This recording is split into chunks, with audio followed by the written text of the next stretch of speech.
Shalom Bapak Ibu Saudara. Yohanes 14 ayat 6 mencatat perkataan Tuhan Yesus yang berbunyi demikian.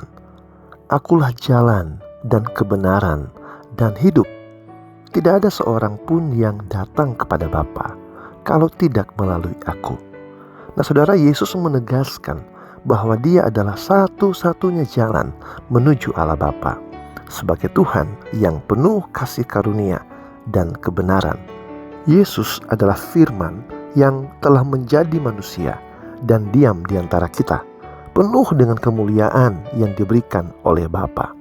Saudara, melalui Yesus Kristus kita dapat melihat kasih karunia dan kebenaran. Tidak ada kepalsuan dalam dirinya. Yohanes 1:17 ditegaskan bahwa hukum Taurat diberikan oleh Musa, tetapi kasih karunia dan kebenaran datang oleh Yesus Kristus. Kebenaran dalam Yesus Kristus membebaskan kita dari dosa.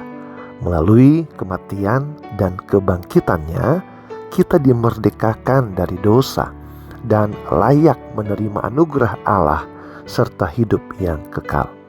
Saudara, kebenaran adalah konsep praktis dalam Alkitab, bukan istilah teologis yang abstrak.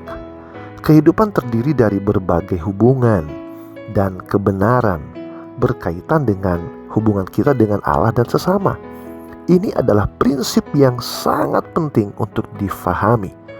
Tuhan Yesus adalah kebenaran, dan dia hidup dalam kebenaran. 1 Yohanes 2 ayat 29 menyatakan begini. Jikalau kamu tahu bahwa ia adalah benar, kamu harus tahu juga bahwa setiap orang yang berbuat kebenaran lahir daripadanya. Saudara, hidup dalam kebenaran berarti hidup tanpa kepalsuan dan manipulasi. Kita hidup dalam Allah dan dalam dirinya tidak ada kepalsuan karena Allah adalah kebenaran. Kebenaran dalam diri Allah terlihat jelas melalui Yesus Kristus. Dalam diri Yesus kita melihat teladan kebenaran sejati. Saudara, Yesus tidak pernah berkompromi dengan ketidakbenaran. Yesus selalu menunjuk yang benar, meskipun pada akhirnya banyak yang membencinya.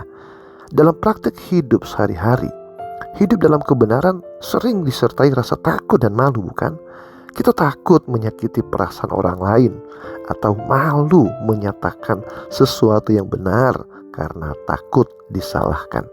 Akhirnya kita sering membiarkan ketidakbenaran karena takut dibenci orang.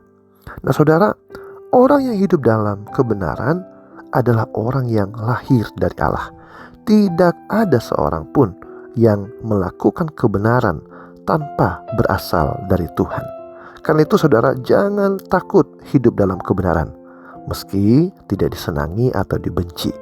Sebagai orang percaya saudara, mari kita hidup dalam kebenaran, karena kita bukan untuk dunia ini, tetapi untuk Tuhan. Tuhan Yesus memberkati. Shalom.